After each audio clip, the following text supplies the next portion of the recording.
Hey yo, what is up guys? I am back making my UFC 263 review. And the next UFC review I will be doing is Macgregor versus Poirier 3, and I don't actually see me doing one till like November, December after that, because like none of the fights or cards look all that good coming up, so I don't really see myself doing another review until then, after July. So, might as well make the most of this one. Alright, UFC 263. The show opened up with Paul Craig versus like John Hill, I think his name was.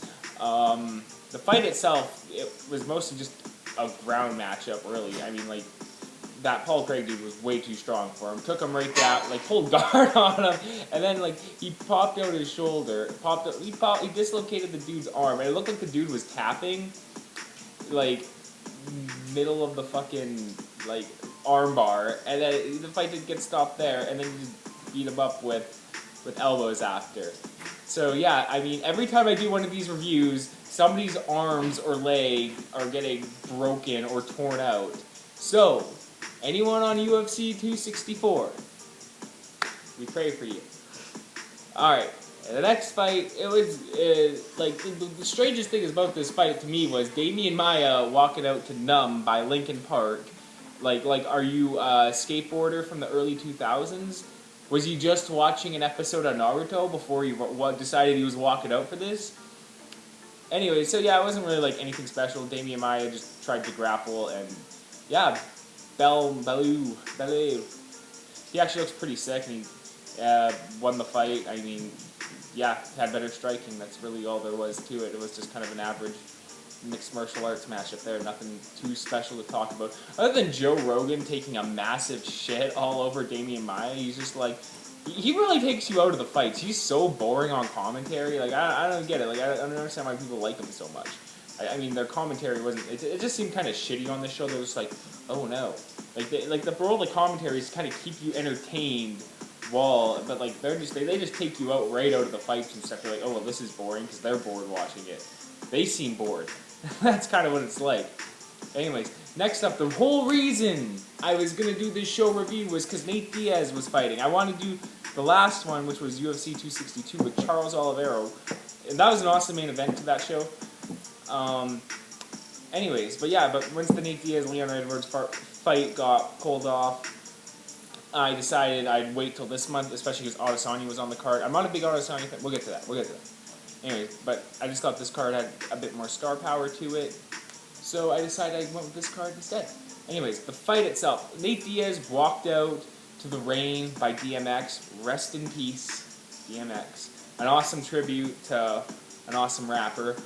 And then Leon Edwards walked out to some Jamaican rapper, I guess.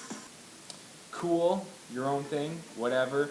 Leon Edwards, I thought would be like too big and too strong and more athletic than Nate Diaz, and that's kind of what it was for the first 4 rounds. Nate, he tried to do some goofy stuff. He tried like doing his little Nate Diaz stuff where he's messing with you. He does carry a lot of power at 170, surprisingly. It looked like he almost had him in a leg lock early, but Leon Edwards grabbed the fence. I think that was like in the second round, which kind of saved his ass. The third round is where shit got really fucking crazy, and this is where the Nate Diaz fight began, because next thing, like, they go to the ground, Nate gets popped with some elbows, then, like, I guess the side of his head gets cut open, same way Rafael dos Anjos got cut up fighting Leon Edwards. Anyways, he comes up, there's just this massive gash on the side of his head, there's just blood pouring everywhere, and Nate's like, yeah, what, let's go, and he's, like, getting popped with shots, and he's like, just Nate Diaz. Anyways, yeah, the fight pretty much continued that way up until the 5th round where Nate hit him with a flurry late, clipped him. That's what I said earlier about a lot of power. Yeah, so, I mean, the fight itself, it was a bloody mess. It was a Diaz fight. It wasn't like it wasn't like as good as like the Masvidal or Pettis or Macgregor fights from Diaz, but you know what? He showed up, and so did Leon Edwards, and it's kind of what I expected it would be. I didn't know it was going to be 5 rounds, and yeah, once I saw that, I was like, fuck, there's 3 5-round fights on this show? Fuck! Woo! Anyways, next up, Davidson Figueroa versus Brandon Moreno. Apparently Brandon Moreno plays with a bunch of Legos and stuff. I don't know if that's him or not. Correct me if I'm wrong, if this guy's playing with Legos and stuff. Like, hey, you're UFC champion. just watch out for stepping on some Legos. That's all I can say. Alright. The fight itself, it wasn't as good as like their first fight, but like how could you live up to that? It was still pretty entertaining. It was probably the best fight of the main card, if you ask me. Figueroa, he tried, he just got caught in that fucking rear naked choke, and it was a bad position, and I was pretty sad to see that he lost, because I kind of like him. I thought he was pretty sick. I really liked how he fought one fight, and then he decided he's going to fight 3 weeks later. I thought that was just awesome of him to do. Yeah, shout out to Brandon Moreno, bringing home the W. Now, let's talk about the main star of the card, sort of, kind of, not really. Israel Adesanya. Everyone loves Israel Adesanya. I don't like Israel Adesanya. Connor, why don't you like Israel Adesanya? Because the guy takes fucking PEDs, and he cheats, and he takes performance, and, like, no. Like, no, he didn't cheat. That was a torn pec. You don't get that's not what a fucking torn pec looks like. Do any of you guys work out? Like, any of you? Or do you just sit around on Twitter and then just bask in the glory of these fucktards? Yeah. I don't like broken natties. I don't like them. I find out you're a fake natty, I don't like you. I don't care. Like, just be honest about your unnatural status. That ain't how we roll over here. Never have been, never will be.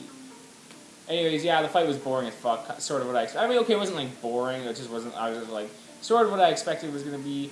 Vettori was going to try to take him down, and he was pretty successful a lot of times.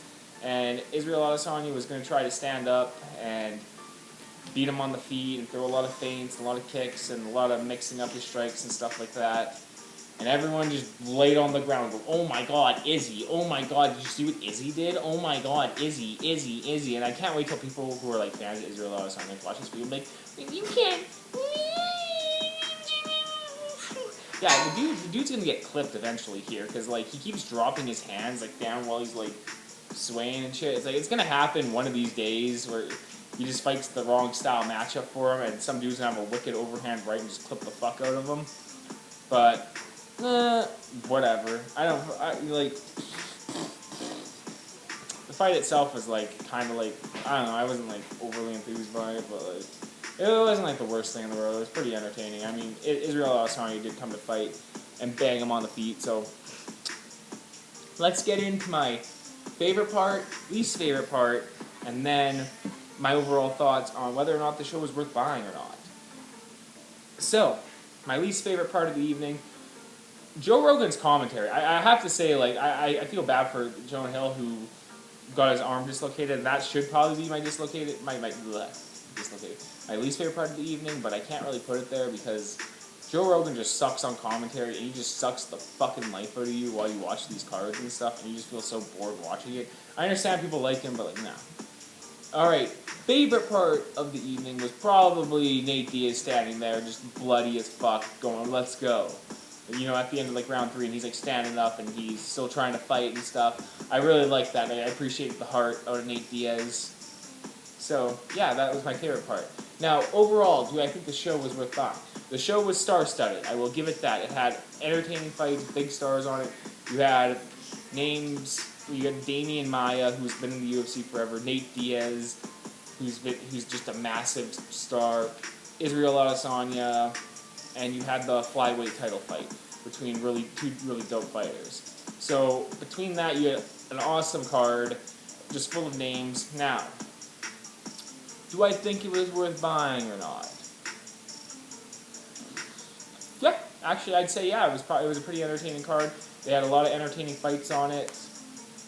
Nothing really like mind blowing, if you ask me. Like there was never like that wicked fight, but it was still an entertaining night of fights. So yeah, I don't know. Like I'd say like if you were to buy it, you wouldn't want to like buy it by yourself. You want to have like a pay-per-view party. I know it's probably hard to do depending what you're dealing with right now, but yeah, I would say it was worth buying. So we'll give it a thumbs up, and thanks for watching the video, guys. Be sure to, if you're watching this, stay tuned for my next UFC review next month. So subscribe for that if you like this one, and leave your thoughts on the show down below. Anyways, peace, guys.